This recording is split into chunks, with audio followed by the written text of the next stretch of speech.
Welcome to Shoot Me Straight with Dave Fields, Eddie Gallagher. We're here with our buddy, Tony Bianco. Yep, that's right. And he is a friend of ours. He does, he's the police officer at a private school here right outside of, I guess it's Miramar, technically. Yeah, they call it the Destin campus, but it's actually Miramar Beach. Yeah. And just good friend of ours. I'm excited. I don't know anything about your background or history. Where'd you grow up? So I was born in Chicago, and we lived in the south suburbs. Oh, wow. And right after high school, my dad decided he was tired of shoveling snow every winter, and we packed up and went to Arizona. Wow. Lived in Tucson for a while, and I was on a double date with this other guy. When we went to pay for dinner, he opens up his wallet, and he's got a badge in there, and I'm like, hey, what's that? He goes, well, I'm a Border Patrol agent. I said, what is that? And he runs down real quickly, we guard the border, and we ride on horseback, and we lay in for dope mules, and we throw sting ball grenades, and everything goes over the side. And I'm going, you get paid for this job? And so from there, I started my adult life and my career, and wound up in the Border Patrol for 26 years. Oh, wow. And then after retirement, how far into this do you want me to get? Well, first off, how long you were in Border Patrol again? 26 years. 26 years. Yeah. That had to be pretty interesting.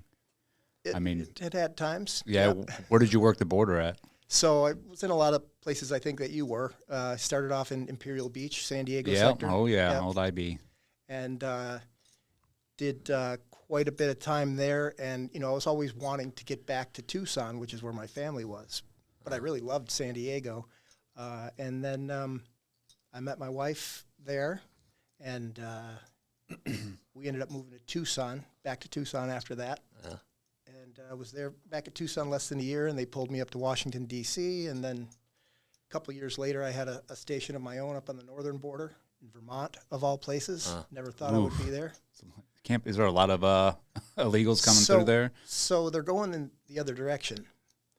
They fly into JFK, and they get in a cab, and they say, take me to the northern border, and they drop them off, and they enter into Canada. So is it your job to keep them from going into Canada? Nope. Yeah, exactly. So why not, go ahead? Right.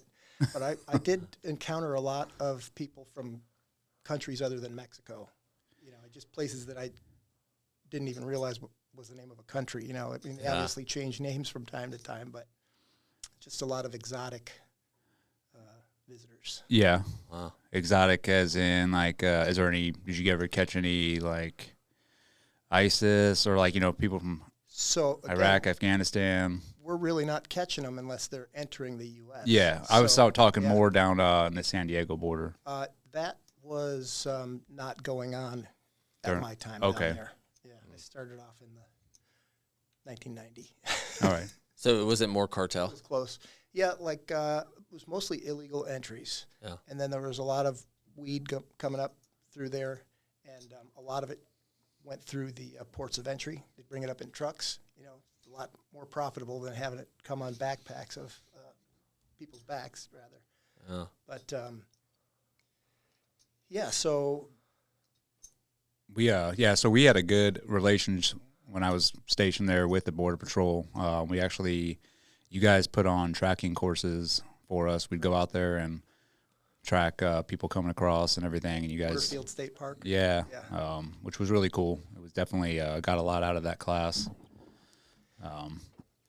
It's not would you say that job was it fulfilling, frustrating? It was a lot of fun, especially at the beginning. And when I say fun, I mean it was exciting. It was doing the kind of things. You were outdoors. You were out tracking people at night. You were, working with someone on an infrared scope, putting you in on a target, on foot. There were a lot of other facets to it as well. But then, you'd go through frustrating times. Working for the government is similar in other aspects, where you've got, it's a bureaucracy. Yeah. And you're at the whim of, whoever's in charge at the time. So we'd be frustrated for a while. We'd be, low on equipment and low on vehicles, and sort of feeling like we were the redheaded stepchild of the INS. And then, times would switch for a little while, and we'd get a whole new fleet, and we'd get all new night vision, and everybody getting new rifles, and we'd be sitting, riding high on the hog. But it was cyclical. Yeah, just the same in the military as well.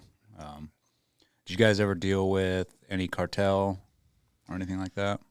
Not my personal experience, but there were deputies. Excuse me, I'm in a different field of work now. Agents that I knew of that ended up, dying as a result of cartel activity, and that's the thing that gets me really about legalizing marijuana. It's not so much legalizing it or not; it's that I had friends that died protecting, our country from people bringing that in, and now it's like just nonchalant. Let's just legalize it. Yeah. So you don't think it should be legalized, or? I'm really indifferent about it because I'm not going to smoke it because since I never could, and I never did, I probably never will.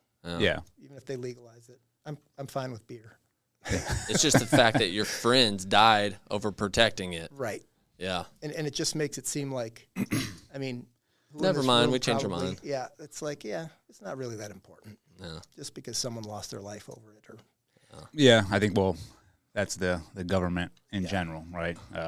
There's plenty of other situations, the same thing. Like, I think I can relate to that train of thought as far as even with the 2 decades of war that we did and with the withdrawal, you had people dying and the government's like, no accountability whatsoever. It's like, victory. Thank it's you like, for your really? service. Yeah. Yeah, what did Jared say that we weaponized them? Like we left much stuff over there. Well, that's what we do. We give them everything they need, so that way there's a guarantee of another war in the future. Yeah. Round and round we go. Glad to say I do not know what that feels like. We can show you after the podcast if you want. Yeah. So you did it for 26 years. Any crazy stories during that time that you were experiencing? Just one of the best assignments that I ever had was in this unit that we created called the Air Mobile Unit.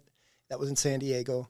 We had our supervisor was a Special Forces guy, and he said that this was loosely modeled on a DoD Special Ops unit. That's just all he would, describe it to anyone as. But we got picked up and dropped off in different various helicopters, UH-1s and LOH-6s, and the later later months that I was there were Blackhawks, and it was just so much fun going in and out of those, and making field expedient LZs for the choppers to come in, and pathfindering them in, giving them hand signals and stuff, and worrying about the terrain around them and stuff that was sticking up out of the ground, and which way the wind was coming in. And so it was a really cool experience. Got to learn a lot about working in and around aircrafts. I just heard somebody the other day tell me that the definition of a helicopter is thousands of moving parts flying along at close proximity to one another. That's exactly what it is. Yeah. So, without getting into any specifics, I can just say that being inserted and exfiltrated in a helicopter sure beat walking. Yeah. Did you do any fast roping or anything like that? No, that was only reserved for our special ops unit, BORTAC. They're sort of our SWAT team. Yeah. And they were adamant that they were going to be the fast rope guys, and we were not. So let them have it. Yeah, it's the stupidest way to insert, I think, or one of them. It's like you literally could just fly down 10, 15 feet lower and let them get out. Right. You know what I mean? Right. Somebody always gets hurt fast roping. We have more guys die in training fast roping. So that reminds me of two quick little things. One was my mom used to say, I worry about you jumping out of helicopters. And I said, Mom, I don't jump out. They land it, and I just walk out. Yeah. And the other was there was some special ops guys doing an exercise out on the Otay Mesa, which is in like Brown Field. Yeah, I know. Yeah. That's where I used to jump. Right. Yeah.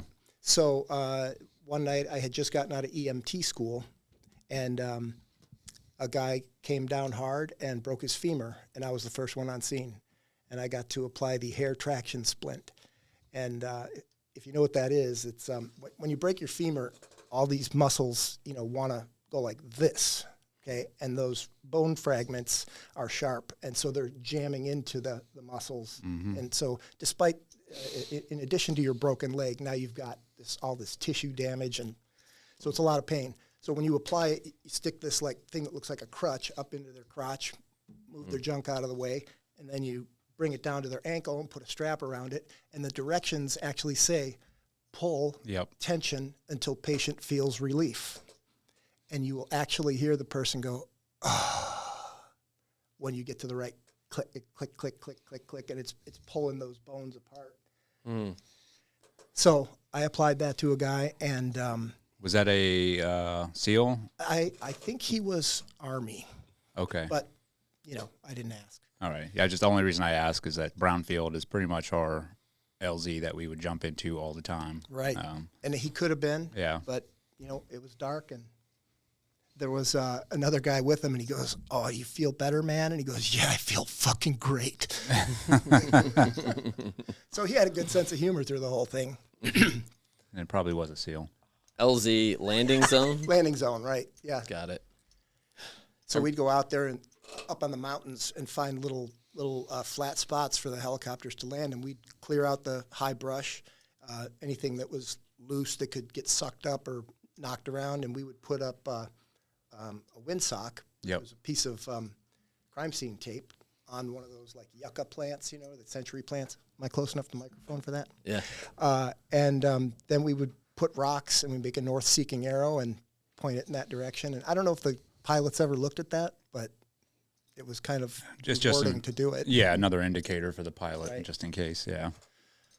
So you, from Border Patrol all the way to, being the deputy here or at Destiny, that's not all you do, though, right? So, well, I'm a father. Yeah. And I'm a family man, and I also am an amateur home bartender and a tiki-bar enthusiast. Oh, dang. I wanted to have you guys over Now we're talking. before the interview, so we had a little rapport. It just didn't work out that way. 9 a.m. drinks. Hey, listen, it's 5 o'clock somewhere. Yeah. That's awesome. That's also, do you build tiki bars? So I have built 7 bars, 6 of them at my house and 1 at my dad's. But we build a new one every time we move. We just take all of our junk with us, all of our flotsam and jetsam, tchotchkes, statues and mugs and things like that. But then everything else gets left behind. The bar, the back bar, the walls, everything. Mm-hmm. So, this is my 7th bar, and it's my best. It's also my smallest bar that I've ever built. It's a 12 by 12 room, and it works pretty good. Awesome. What got you into that? You really want to hear that story? Well, so ever since I was a little kid, not a little kid, but, before I was old enough to drink, I used to make Bloody Marys for the family at, like, Thanksgiving and gatherings and stuff like that. I would watch my dad make them, and he was like, you got to use this Stoli pepper vodka because that's what makes it ours and makes it special, and it's better and everything else, and you got to use Clamato. And are you showing pictures of the bar? Who, me? That's what I'm building it. Oh, that's sick.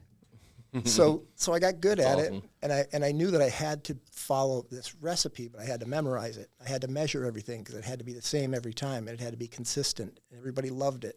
So as I got older, I started to, there's been a big resurgence on the classic cocktails. People are like, oh, we have to go back and, make the sidecar just the way it was supposed to be, or the old-fashioned or whatever. Instead of using some kind of a quick mixer at a bar, you got to use fresh citrus and squeeze the peel and use the right, not this cheap syrupy stuff that you can buy, but it takes a lot of work to research that stuff. Then I ran across a YouTube video by a guy named Chris McMillan. He's this big, massive dude that's a bartender in New Orleans, and he was making a mint julep. And while he was doing it, he was telling this story. It was actually a poem that was written about the mint julep, and it was like a love story between the bourbon and the mint. Huh. So he's doing all this stuff, and he's got a wooden mallet that's the size of a shoebox and a big burlap bag, and he throws these chunks of ice in it, and he's cracking the ice for the drinks, and he's still just going through this whole poem. And as he like says the last 2 or 3 words of the poem, he slides the mint julep on it's in a silver cup. It's all frosty on the outside on a white linen napkin. He slides it into the camera like, cheers, it's yours now. I said, that's what I want to do. So Yeah, now we're a poet bartender. Poet bartender. Just I wanted to be able to entertain people. Yeah. Yeah. Cocktails and dreams. That's exactly. You saw that movie, huh? I did. Yep. So I found another article about Trader Vic, the guy who invented the Mai Tai, told, all about it. It's just a short little story, but, I made a Mai Tai and I said, this is awesome. And then we started building tiki bars. My That's wife awesome. and I already were collecting stuff from Hawaii, and I had a tiki mug from when it was my parents. It came from a place in Chicago called Kon-Tiki Ports, and the story for this one was, this bowl is enormous ceramic, so that 12 people can have a drink out of it with these long straws. And I'm like, how much did this cost when you guys bought it? And my mom goes, well, she was 5 months pregnant with my sister, and she carried it out between her legs underneath her dress. Souvenir.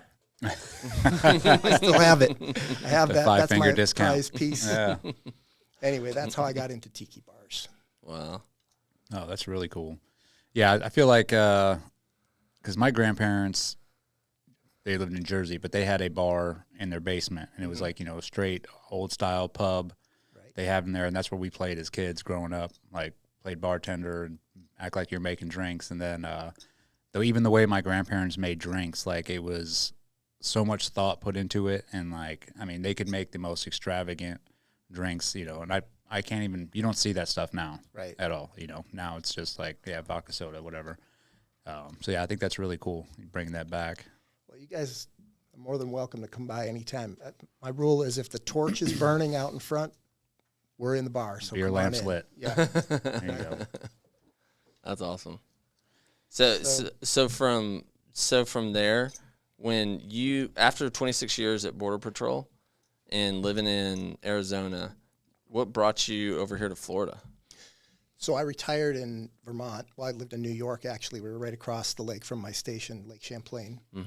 My wife's a San Diego native. She said she couldn't do any more winters. So we moved down to Virginia Beach, another place that I'm sure you've been. Yeah. I was going to wear my Chick's tiki-bar nice. T-shirt, Yeah. but the armpits are stained and, it doesn't fit me well anymore. So, but I see you in a lot of those T-shirts. Oh yeah, Chick's is the bar on the East Coast that everybody Yep. goes to. Yep. Have you ever been to a restaurant over in Chick's Beach called Zia Marie? No, It's a little Italian place on the corner. A lot of. I didn't spend a guys lot of going time on the East Coast. I was West Coast teams most of the time, and the only time was when I went on trips or whatever, or visited Right. friends out there. So we spent a couple of years there. My cousin had a restaurant, and because we used to vacation there and go there for holiday weekends and stuff and have a blast. Well, when you're living there, it's a lot different. So we took a little side trip down here 2.5 years ago, and my wife stepped out onto that squeaky white sand Yeah, and stuck her toes in the water. And I mean, that's it. Sold. Do your viewers know how it looks out here? We don't like to tell them. Okay. Yeah. It's really terrible. Stay where you're at. Yeah. There's enough people here.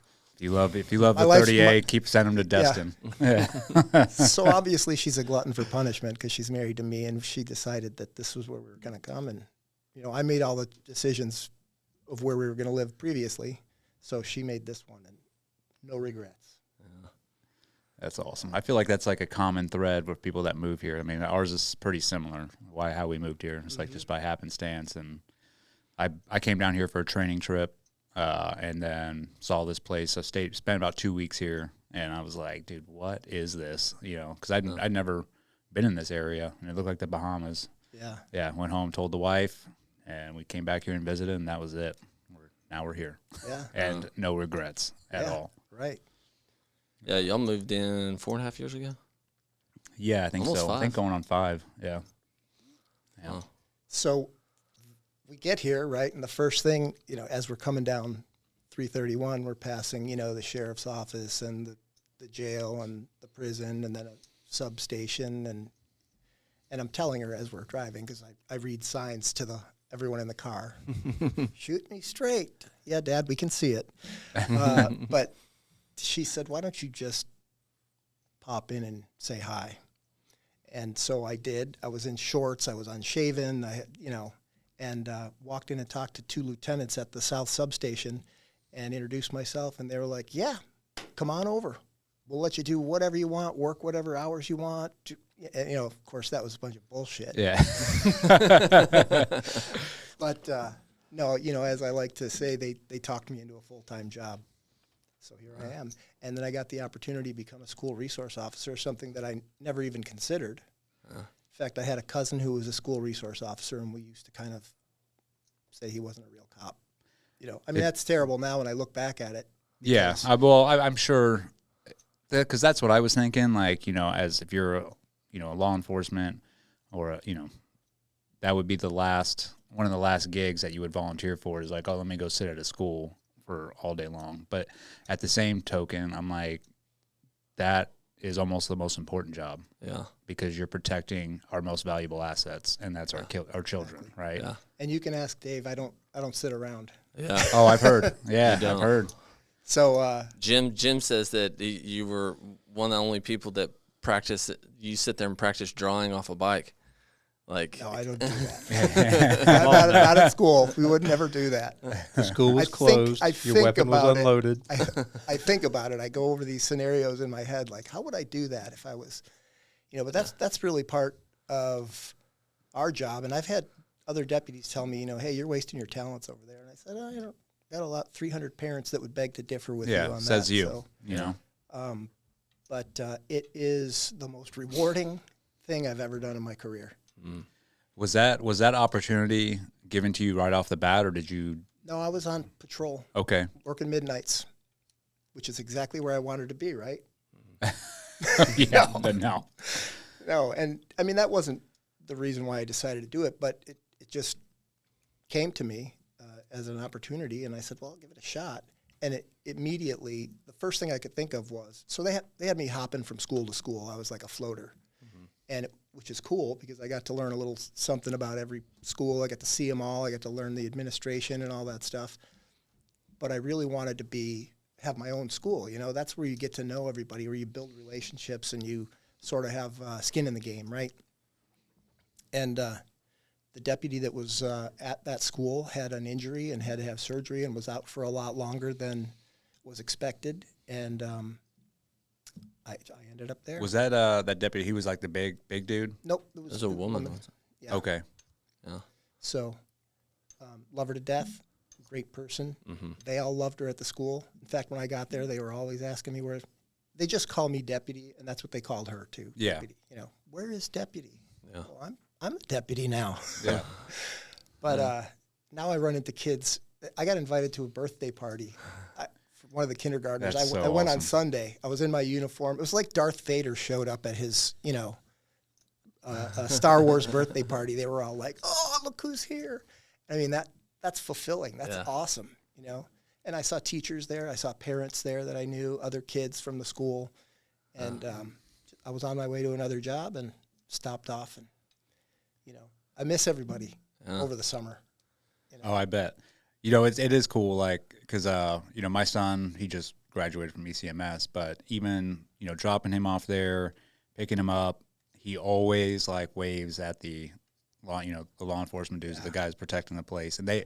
it seems like all of them have, like, such close relationships with the kids as far as, they all know them by first name. They're all happy to see them. Right. And that, like, when I see that, I'm like, you know what, man, that is awesome. Like, I'd rather have a dude there or a woman that is taking the job seriously, but also getting a relationship with these kids so they know who they're protecting. Right. It just makes it more fulfilling and more, I don't know the word I'm looking for. It makes it real. Yes, right. It's like, okay, your job is real. I am protecting Jack and Brian, and you know them by first name. Right.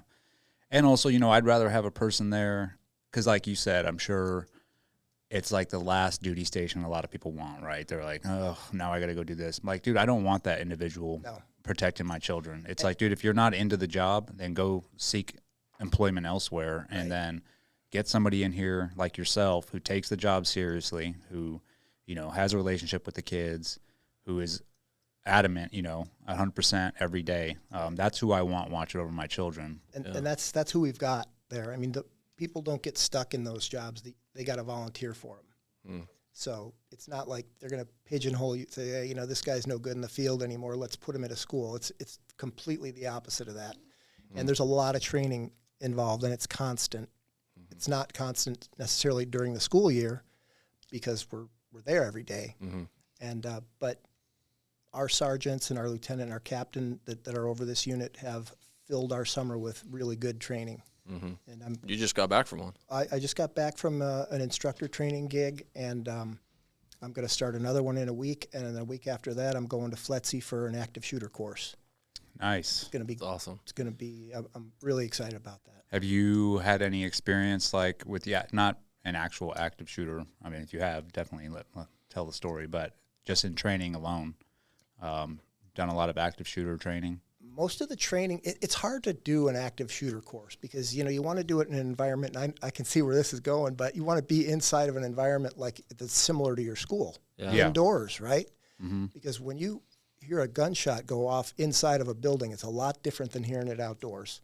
And a range is one thing, but when you're in a school that's got, sound bouncing off of walls down hallways and stuff, you think it's coming from over here, but unless you know that I can also smell it, and you've experienced that, or I can see a cloud of smoke coming from somewhere, you may run down the wrong hallway. Yeah.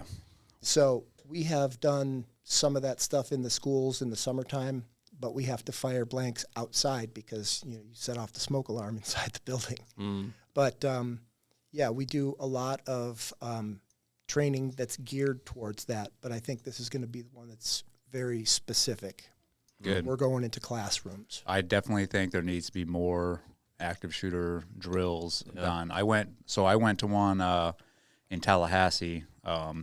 They put one on. It was at the actual school. I think it was at it wasn't at an elementary school. I think it was during last summer. So school was out, but they had the kids volunteer to come in. So there was kids in the school. Everybody in that community was involved from, I think it was like 3 different law enforcement agencies, paramedics, everybody responded to this. And we sort of got to step back and watch and consult, like, hey, you guys see anything? And that's the first time I've actually seen an active shooter drill like that. And it opened my eyes because it's like the most chaotic environment imaginable. And, I see what really irritates me is after these active shooters, things that do happen, all the armchair quarterbacks come out, and especially guys from the soft community. They're like, well, you should have done this and that. And it's like, dude, shut the fuck up, man. I've never done anything like this.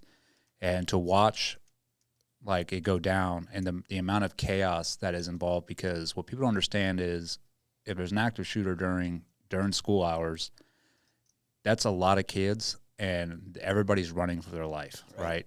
So they even had there's kids jumping out of windows. You can't get accountability. Kids are sprinting off campus. And then you also have to worry about, because they had an active shooter alarm or beacon that went off. That's everybody in the community know hey, this is going on. But the con to that is, well, I don't know if it's a con or a pro, is then you have parents running in with guns, which I don't blame them either. But all of that while the law enforcement and paramedics are trying to maintain command and control on the scene, talk to each other. So it's a lot going on. That's why, when I watched it opened my eyes. I'm like, okay, this is definitely a chaotic scenario. I gave a couple notes, mainly on clearing the rooms and everything. I'm like, hey, there could be a more efficient way to do this, and which is why we provided the 2-day training down here for free for those guys. We're like, hey, here's some things that can mitigate risk to your, to yourself, and then also be able to protect the kids at the same time. Right. But other than that, I'm like, it's more of a comms issue, maintaining communication. It's always a comms issue, right? Yeah. And after 9/11, the mandate was that all law enforcement and fire and first responders would be able to communicate with each other on the same frequency. Guess what? No. Even during that drill, no, it wasn't even happening. When you say, and I'm be the least experienced around all this stuff. But when you say a comms issue, you mean having clear communication, having it not clouded with a bunch of people on the radio saying stuff. Being able to make contact with somebody who's now. So we have a dispatch center that in the sheriff's office we have fire and rescue, and law enforcement, and other facets. So we're all connected through that dispatch, which makes it great. But let's just say, for instance, in the school or in the church, they have radios that they use in there to communicate internally, and they have a safety team, right? They don't work with our radios. So now we've got, let's just say, for an example, we have an incident at the school where I work. Mm-hmm. If I've got parents coming down to help, that's the last thing I want. Yeah. Because they're not talking to anyone. The safety team is not talking to anyone in uniform. You've got one or two deputies, maybe more, depending on if there's something else going on there, and then the rest of the community coming to the same place. So you talk about chaos. Yeah. Mm-hmm. Parents, stay home. Let the professionals take care of it. Really, I mean, although there has been a time when I was so glad that Jim Hood was there. Well, that's the that's another story. That's the last ditch effort right there. It's like, get Jim Hood in here; he'll solve it. May not work with y'all. Have of course never deployed, but I'm a good second option. There we go. Yeah. So that's it was comforting when there was a panic alarm that went off, and they said it was in the student center. That's part of the church. The church and the school are connected, so one keeps people out, one brings people in. So he was coming in. We were standing there talking to each other, and I said, there's a panic alarm, and I don't know if they're talking about the school or the student center in the church. So we both went in separate directions, and that worked out pretty good. It was a mistake. It was just an alarm going off. Mistakes are good. I like mistakes. Are good for training, yeah. Well, but it really puts perspective on things, and it lets you know who you can count on when it's. Well, yeah, that's why I think those drills, that especially the one I saw in Tallahassee, are super important, because you run that drill and then you do AAR afterwards. Like, hey, here's the things that worked, here's what didn't work, and there was a lot. And it's no fault on them. It's just like, hey, here's some things that we need to improve. And a lot of it was the command and control. Right. To give you an example, Dave, like if there was an active shooter, alarm that went off, you'd be the first one, right, to respond. And then maybe if I'm still alive. Yeah, if you're still alive. And then also whatever cop is like working the beat will probably be the first one on scene, right? So he has he has a situational awareness, but then from there, you'll probably have two other law enforcement agencies showing up, SWAT teams, right? And what I saw was there was all these units are responding, and everybody wants to do the right thing, and everyone's like, let's get in there and get this guy, but nobody was establishing dominance as far as like, hey, I'm in control of this scenario right here, right?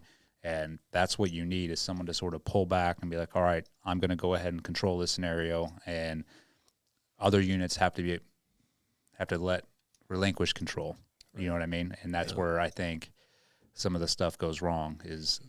And if you're the first one in and you are going there to neutralize the threat, you're probably going to be a less effective communicator with, the people that are coming in behind you. Now, you're going to, of course, want to try to do that. Yeah. Try to give as much information as you can, but you're going to be hyper focused on getting the guy. Yeah, like if you saw the video of the Tennessee one that happened, right? I mean, that was legit. I mean, those guys ran in and were straight focused on getting to that shooter. Weren't those separate? Those were separate police departments, or they hadn't worked together and they just like joined up. They weren't a unit. Yeah, no. They wound up together because of the response. They did really, and from what I saw, it seemed like they did really. I don't know, better. Yeah, I mean, again, I'm not going to sit here and like armchair quarterback and like you should have done this or that. I thought they did a phenomenal job of taking charge, getting straight to that shooter, and there was that one individual on the video I watched at least that was sort of taking charge and telling guys like, hey, clear that, watch that corner, get your gun up. And Come with me. but there was the key to it from my point of view was there was no hesitation. Like they kept the movement going, right? Absolutely. And there was no second thoughts or, hey, what do we do here? They just kept it's fluid, and kept that aggressiveness up. I felt like all those guys trained enough together. They knew somebody had to be in charge and somebody had to take a step back. Yeah. And when they all got put in that situation, they realized that. And in order to effectively neutralize the target, all that has to happen. And it happened, from what I saw, perfectly. Yeah, you can tell those guys had done some training and some drills, and that's what comes with experience is you know when to follow and you know when to lead. They didn't qualify once a year and call it even. Yeah. What I love about it is the proactive approach of training. Like, I mean, the difference between if you've trained something before and you've never trained it, you just have like a kind of an idea, a conceptual idea. I mean, that has to be night and day. Absolutely. And training, it has to be consistent. You have to do it and do it and do it and do it because you have to have, I heard you call it lizard brain, which is perfect. It's just a reaction. You know that if this, then that is going to happen. Yeah. And, you have to have proper training. It's not always going to be perfect training, but and nothing's going to be perfect when it starts. Any plan that you have, as soon as the bullets start flying, that plan is probably out the window. But your tactics and your skill sets that you have practiced will still be with you. Yeah. So you're gonna be working on your breathing because you might have to take a shot. So you're trying to keep yourself from getting that tunnel vision. You're going to be hyper-focused, yes, but you can control things that happen to your body through breathing, right? Techniques and trying to keep yourself from, getting that tunnel vision. And yeah, I mean, the purpose, to train over and over like that, like to give an example, like when I was, in the teams, we would focus and we would train over and over and over on the basics, right? So pre and post assault procedures. So we would go out, practice our pre-assault procedures, and it was monotonous. And some of the guys were like, why are we doing this over and over? It's because when we go do these operations, you don't want to be thinking about, well, what's the next step in the assault procedure or the post-assault. Now, the actual assault itself, we train over and over like that, but I can, just like you said, it never goes to plan. But at least if everybody is on the same page and should know how it should go, no matter what happens, they can adapt and still flow through the target and get what needs to be done without having to sit there and think about it, because you're already in a fight or flight response regardless. So people think I've trained once or twice, I'll be good to go. It's like, no, dude, when you're in a fight or flight response, you're going to resort back to whatever you've trained to the most last. And if you haven't trained enough, your brain is not going to work the way you think it's going to, Yeah, people that think, oh, this happens, then I'll just pull out and I'll shoot them. And you might think that you're going to do that, but if you haven't trained for it, you might just turn around and run. Yeah. And I'm not saying, I'm not calling anybody out at that. That's just, if that's what your body's conditioned to do, that's what you're going to do. You might crap your pants, who knows? Oh. And that's okay. Yeah. I mean, it's not ideal, but makes for a good story. Yeah. It does. Kind of a crappy story, but yeah. Shit happens. That's awesome. I love that. I feel like that's such a huge thing of proactively doing that, and the fact of knowing guys that are, hey, the guy that's guarding my kids, right, at school, when I'm not there, I'm not even close to being there, something happened, I can't get there from here. I mean, geez, it'd be 30 minutes. This traffic, yeah. Drive a big truck. Yeah. Yeah, and hop in the back of gyms, just mow through them. But, having someone there that has not only just trained the basics and have just shooting skills, but, have trained for all sorts of scenarios and then continue to train, right, proactively, that gives peace of mind, I wish I could shoot 1,000 rounds a day, but one of the things that I like to do is just keep moving. Mm-hmm. Because I'm thinking, if somebody wanted to do something here, if I was going to do it, what would I do? Mm-hmm. You know, so I'll look from the outside and say, well, I want to know where the deputy's at. Mm-hmm. And they're not going to know where I'm at because I pop in and out of different places. I move my car, I drive it around, I ride my bike, I walk, I run. Yeah. I take a different path, you know, and it's all that's by design. I mean, I'm not trying to be a secret squirrel. I'm just trying to be unpredictable. Yeah. You don't want to establish like a pattern of life that they Right. can be like, okay, I know where this guy's at 11 o'clock. That's a good word. Yeah. Yeah, I love that. I mean, even when talking to you, it's like I'm talking to you, but you're like, I mean, you're very There's a how you lot say going it, on there in the morning. situationally aware. Yeah. Like you talk about that. You're very situationally aware. But you talked about that in the sense of like with SILs, they're situationally aware, but when they get out in retirement, then they're not. What is it? Self-aware. Yeah. That's what I see a lot of the times, and I'm speaking from experience. Yeah, like you're so used to being on guard or like situationally aware, constantly looking for threats and everything else, and worried about everybody else. And then when you get out, it's like, all right, man, now it's time to like look at yourself and see if, and guys have a hard time doing that. Right. So we all get caught up in that, you know, head on a swivel thing. Yep. And you can spot other cops, you know, when you're out at a restaurant and, you know, they're checking out everything but the menu practically when they first sit down, you know. Yeah. Walk in, exits, who's in here, where should I sit, which way am I facing, who's with me. I get on an airplane and I look around and I'm like, who are some, you know, military cadets that are on here that I can use to help me if I need to. We used to fly armed. Federal agents will fly armed on commercial aircraft, so that was always so you can't really relax. You can't have a cocktail on the plane. Now I got my kids, wife, and the luggage, but I'm looking around. I'm seeing who's getting on, who's sitting where. Is there an air marshal? Those air marshals, they usually sit first class. Yeah, I couldn't tell you. I would. Dude, if I was one, I'd be like, yo, put me in first class, or else I'm not sitting back there with the scum. Yeah, you're so bougie. Which is where I usually sit. If you're the new guy, you know, there might be two air marshals. I'm sitting up in first class. I'll take care of everything. I need that leg room. I'm not sitting with the scum. Oh, dude, I'm telling you. Yeah, flying nowadays, I'm like, I'm sitting back there and whatever, coach. Dude, my knees start throbbing just because you're like squished in there. And yeah. I don't know if I could, like, as an air marshal, be like, and I think about it. I'm like, dude, if something happened, like, what would I do? I'm like, dude, my knees are killing me right now.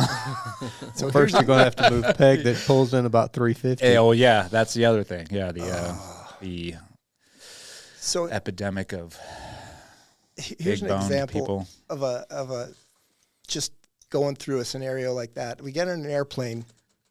We're flying home from I don't remember where, but I'm in the 3 seats with the 2 kids, and my wife's in the middle seat behind me. And so I'm doing my thing, you know. I'm watching who's getting on the plane, and I get a text from Erica. She's sitting behind me. She goes, "This woman who just sat down next to me has a pane of glass that's about 18 inches by 12 inches. And I'm like, what do you mean? You mean she's got a picture frame or something? And no, she has. And I look around, and it's on her lap. She's got a pane of glass on her lap wrapped in a little, like, ceremonial cloth or something like that, you know. And there is no legitimate reason to have that on the plane. No. First question is, how did that get through? Oh, well, it's glass. Nobody looked at it. You know, it went through the conveyor belt. It went through the X-ray. Nobody double-checked. So, bing bong. The flight attendant comes over, and I said, this passenger behind me's got a sheet of glass on her lap. So she says, you should put that on the floor, ma'am. And I just turned around and said, no, you need to take that somewhere. So she took it and brought it up front. Now my mind starts working. If one came on with it, there's another one that came on with it, if it was something nefarious, right? And now I'm looking at everybody, and I'm thinking, well, let's see. They dropped that piece of glass and step on it. Now they've got all these edged weapons, and everybody comes up and gets one, and then it's just a free-for-all, right? This is where your brain went. This is where my brain went. So I go into my carry-on bag, and I pull out this recoil magazine. You know, they're like this thick, and they have like a super hard, glossy exterior. Like a miniature phone book. Like a miniature phone book, right? And so I wrap it around my left arm. I pull my sleeve down on it, and I'm like, I wish I had that duct tape still. But Jason that was Bourne. going to be my shield for the glass. If I was on that plane and started seeing you do that, I'd be like, yo, what is this guy? but now I'm watching you. Right? Nobody else was watching me, I'm telling you. And I'm looking for, you know, who's going to be a possible threat, who's going to be a possible ally. Yeah. And anyway, long story short, nothing happened, but my wife enjoyed that story too. Oh, I'm sure. Yeah. Well, that's the kind of guy I want guarding my kids. Oh, yeah. That's what I'm Glad saying. to be there. Next time, let's get you something other than a recoil magazine. Yeah. You know, it's hard enough you're carrying concealed on the plane, you know, and you got your carry-on in the diaper bag and, you know, your snacks. And another thing is, you know, so I go around security, right, and I just sign in. And then they have an officer come down and double-check my ID and look at it under his black light, all that. And then I have to have a code that changes all the time. So I give them the code. Sometimes it was wrong, and then I'd have to call the office and go, what's the new code? And then they'd tell me, and they'd like, okay, yeah, go ahead. But so my wife gives me the diaper bag. It says, carry this through for me, right? Well, it was the wrong diaper bag. So she's bringing bottles with formula and baby food in with her, and I've got just like the diapers. So I look over there, and TSA's got the diaper bag open, and they're unscrewing the lids off the baby food and sticking like litmus strips in them and stuff. I'm like, what's going on over here? Well, we do this randomly. And I look at the supervisor that just took my ID, and I'm standing here, you know. They didn't look through my backpack. And let me tell you, I could have had anything I wanted in there. Not saying I tested it, but. So does this make sense? I'm here, you know, I just signed a thing that says I'm carrying a gun with bullets in it on the plane, and you're sticking litmus strips in my kid's baby food. They have they don't have any, it's all black and white. Yeah, there's no rhyme or reason. They don't have the authority to make a decision based on the totality of the circumstances. They're just doing their job, and I understand that, but it's frustrating. Mm-hmm. Oh, yeah. It definitely is. And You've had a recent TSA story. Oh. I got a lot of TSA stories. I have the worst luck when flying on planes, man. I get either it's, you know, my wife she's like, oh, you're just, you know, exaggerating or whatever. But and even my buddy who just recently flew with me was like, dude, it is true. Like, you have the worst experiences on the plane. It's usually I get stuck next to some 500-pounder, you know, that's can't fit in the seat. And that's happened to me like 3 times. Where, you know, you're literally squished up against the window. And then recently, yeah, I don't know if I want to even call the airline out. I won't do that. But I wouldn't do that. I went, I was, you know, traveling. I go around instructing shooting, travel with my guns. And I was going back, flying back from, I think it was Charlotte. And I had 2 locks on my case, you know, as I always have. Past 3 or 4 years that I've been doing this, and some flight attendants decided to like give me hassle, and they were like, hey, you need to put 2 more locks on there. And I was like, well, I've always flown with you can't open it. And they're like, well, no, you have to have 2 more. So I found 1 more. I'm like, okay, I got 3, and my flight was leaving, you know, we were like an hour early, and they're like, hey, you got to have 1 more. And I'm like, well, I don't have 1 more. And they're like, well, we're not going to let you on then you can't get on the plane. And I'm like, this doesn't make any sense. So, you know, I was like, let me talk. I pulled a Karen, and I was like, let me talk to one of your guys' managers, because let's see if we can resolve this. And, of course, it just, like, they escalated it, and they were like, it's not happening. Like, you're going to have to buy. That's what set me off was you're not going to get refunded. You got to buy another ticket then.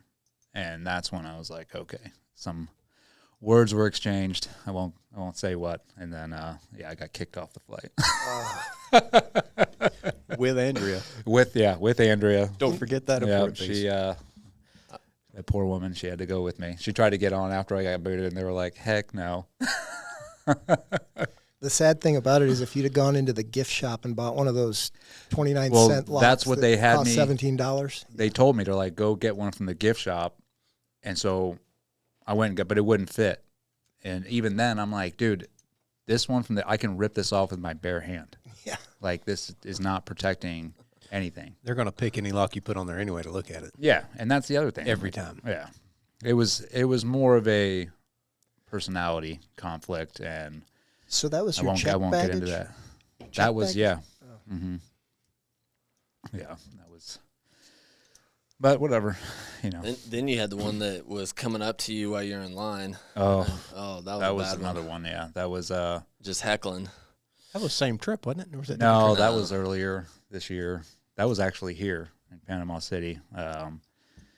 Yeah, and the people know me down there because I'm always traveling in and out. And so I check my guns, and I'm like, hey, do you guys want to open them? Because you usually do to check, you know. And she was like, no. And I was like, well, usually they inspect it and, you know, have me sign a card. And she's like, no, go ahead.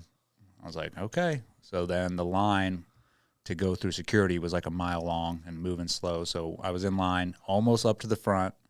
You know, I'm like counting down the minutes if I'm going to even make my flight. And then they call my name over the speaker to come back. And they're like, no, we need to open your gun case now. And I was like, well, I said this from the beginning, but okay. I was like, here's the keys. And then I was like, hey, I need to get back in the front of the line. And this lady's like, nope, you get in the back. And I was like, what? And she's like, yeah, get in the back of the line. And I was like, all right, I'm not going to talk to you about this. I'm like, my gun's good to go. And she's like, yeah. And I just went right up to the front. And this lady followed me and then made a scene.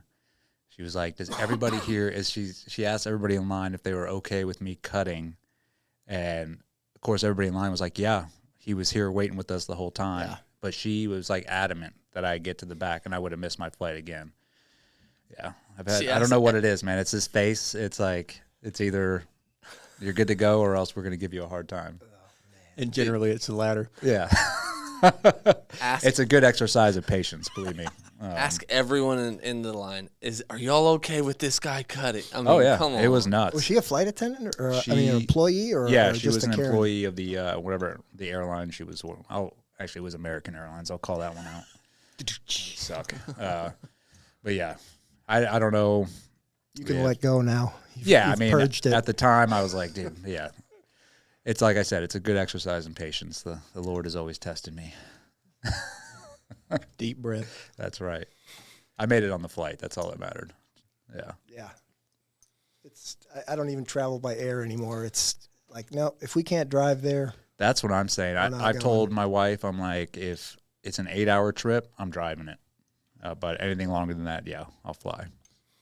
They allow you to bring your gun on the plane? In the federal agencies, yes. Oh. Actually, only certain ones were allowed to, but not as a deputy. I could check it in my baggage just like any civilian. Following the rules. 2 locks or 4 locks, depending on what airline you're dealing with. Exactly, or what people you're dealing with. I pulled up there and brought them all locked up and everything, and I had the ammunition. I downloaded the magazines because it had to be separate from from the firearm. Oh. They said, no, it has to be in the original packaging that it came in. Or in the magazine. Read their fine line. You can point it out to them. Well, I wasn't prepared for that little hiccup, and I almost missed that flight too. But, you know, what I ended up doing was my wife had dropped me off and hadn't left the airport loop yet, and so she got 2 handfuls of loose 9mm rounds and brought them home in the cup holder of the Suburban, and I just got off the plane and went and bought some more ammo. I'm telling you, it's hit or miss on who's working and who is going to, like, exert whatever little authority they have and make your day miserable. You know, there are a few good ones. I went through for sure. Last year sometime, had some loose 9mm rounds in my shaving kit. Do not know what they were doing there. It doesn't matter. I got pulled off to the side. He dug them out. And he goes, do you want to take these back to your car or do you want to donate them? I said, they're all yours, buddy. He goes, fair enough. Have a good day. Fist bump. On my way. Common sense. Yep. Yeah. And it's like you also said, I mean, stuff gets through all the time. Like when I was active duty, like we would do all these training all over the country, and we're constantly flying to different places and taking civilian flights. So we'd have all of our weapons, and I'm, talking sniper rifles, M4s and everything. And I remember one time going through, it was like me and 3 buddies, and we had just got done with like a 2-week training in Indiana, and we were flying to Washington State, and we were all going through, made it through, and we're like just sitting there going, digging stuff out of our bag, waiting for to get on the plane. Dudes had deck cord, like explosives, and we're just like, how the heck did this get through? But then, we're all looking at each other like, oh shit. So we're like gathering it all, and we threw it in the trash. That's the day I wanted to be a trash guy. Yeah. Yeah. Coming from somebody that doesn't have the training of military or law enforcement, nothing like you, never been shot at, none of that. I can appreciate the training that you guys go through, especially the folks that protected my butt when I sleep and the folks that have my kids, because there's a few times in life you have to relinquish the security of your children over to somebody else. Yeah. And for me personally, that's extremely hard to do. After I got to know you, I didn't have a problem with it. Yeah, me Thank too. you. Yeah. Me too. And thank you. I've never been shot at either, incidentally. Well, Never had to shoot at anybody else either. hopefully we'll keep that streak going. Yeah. Amen to that. That's but I've Jim told me a lot about you and just how you take the job seriously, and that, like I said before, I'm like, that's awesome. I'd rather have someone there that is constantly training to be better, watching over our kids, than have somebody that's like, well, I was given this station and I don't really want it, you know. Incidentally, there are other deputies that guard my kids at school too, because they don't really want us working at the one that's where our kids go to school. Not that it would change anything at all, because But for the human nature aspect, like if something does happen, your kids are going to be the first. Like, okay, I mean that's what people think, right? That's what it makes sense. But what they don't realize is that you need to go to the threat. Yeah, that protects your kids and everybody else. And I mean, all of our deputies know that, and I'm comfortable with my kids being at school with the ones that are there. But it's funny how people think, well, if your kid was there, you'd rescue them first. Downright with everyone else's kid, because I'd be going for the only danger in the room. Yeah, 100%. And I hope to God, I pray and I think about it all the time, and I go over scenarios in my head so that I will be able to do the right thing when it comes. Yeah. I'm not trying to be Superman or say that if I was there, I would have. Yeah, well, you're always going to have those people. We'll see. We'll see. But those kids are my priority, and I love them all like my own. And you get to know parents, grandparents. It's they do these skits. They have talent shows. You learn a lot about the kids throughout the school year, right? Yeah. I took almost everybody's fingerprints this year, and I gave them to their parents to take home with them. Just it's not kept on my computer. It's just for them to have in case they ever need them. Yeah. And the kids are like, just all into it. So there's certain kids you're like taking their fingerprints, and you're like, you better get used to this. Yeah, like my kid. The way you are in class. not in the elementary school. Oh, that's funny. Dude, I think there's something about it with, like, me and Jim, we're entrepreneurs, and like the way that we've been able to build businesses and do that stuff is because of guys like y'all, right? 100%. That you've protected our country, not just in a small way either, like in a huge way, and put your life on the line. You're protecting our kids and in our country too. You working for the Border Patrol, like. For us, it's not lost on us, because we wouldn't be able to have the life we have, the business, we wouldn't have the economy that we have without guys like you guys. Like, it's built upon a system, and that's like super needed. So there's like a awe and a respect, at least for me. I won't speak for you. No, you're dead on. It would be like you guys trying to explain to us what it's like to go through the standards or go through BUDS, or have a 75-pound ruck and you got to go 3 miles up the mountain, and that's where you're going to stay for a week. You can talk until you're blue in the face, and we're not going to understand that because we've never done it. Yeah. Yeah, like when war's talked about, right, when you talk about war, like I have, I can conceptual understand what you're saying, but I don't know. Like, you don't know unless you've experienced that. And the flip side of that, and I'm going to speak for you, if we had to try to relay how much gratitude we have for what y'all do, you're not going to get it. Yeah. Because you haven't sat in our seat completely. Like our lives have been we've been able to do the things we've been able to do and be successful because of guys like you guys. Amen. Well, we appreciate it. I'm sure. You know, Thank you. anytime you hear that, it's always like awkward because you're like, Right. I mean, I had a blast doing my job, but you know, the biggest thanks I think, or the reward I get, like, is actually being able to hang out with Americans like you that make it worth protecting. You know what I mean? That you guys actually appreciate the values this country has and stand up for them, and like that's what you guys make it worth fighting for. Yeah. Yeah.